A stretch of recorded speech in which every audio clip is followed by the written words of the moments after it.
People will say, well, the Niners missed on Lance. That's okay because they got Purdy in the seventh, so it balances out. Kind of doesn't. I mean, unless Mhm. Purdy becomes definitely a franchise type quarterback, because you gave up the firsts for Lance. Now what happens is you have guys that you have to replace in the next couple of years. You need a tackle. You need another Mhm. edge. There's guys that are getting older. You haven't had first round picks to do that. So now Mhm. you're hoping that a McKivitz can play right tackle. You're hoping that they can kind of do this hodgepodge at opposite Nick Bosa because they haven't had a first round guy because they gave him up for Lance. So while it may not hurt them now, it may hurt them in 2024. It may hurt them in 2025, and it might not.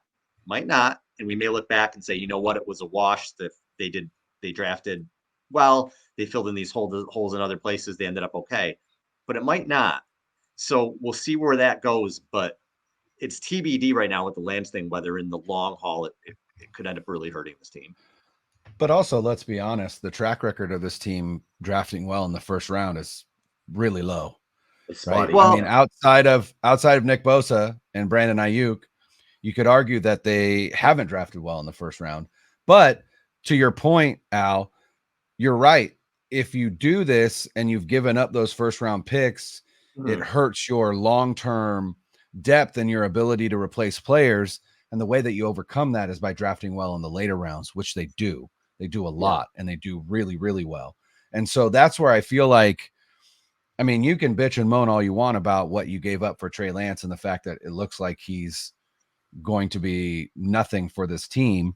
But at the same time, uh, you still have guys that you've been drafting in the later rounds that are absolute ballers and and major contributors. And so if you suck at drafting in the late rounds and you give up your first round picks, then all of a sudden you're in trouble. But I do think that they've acquitted themselves rather nicely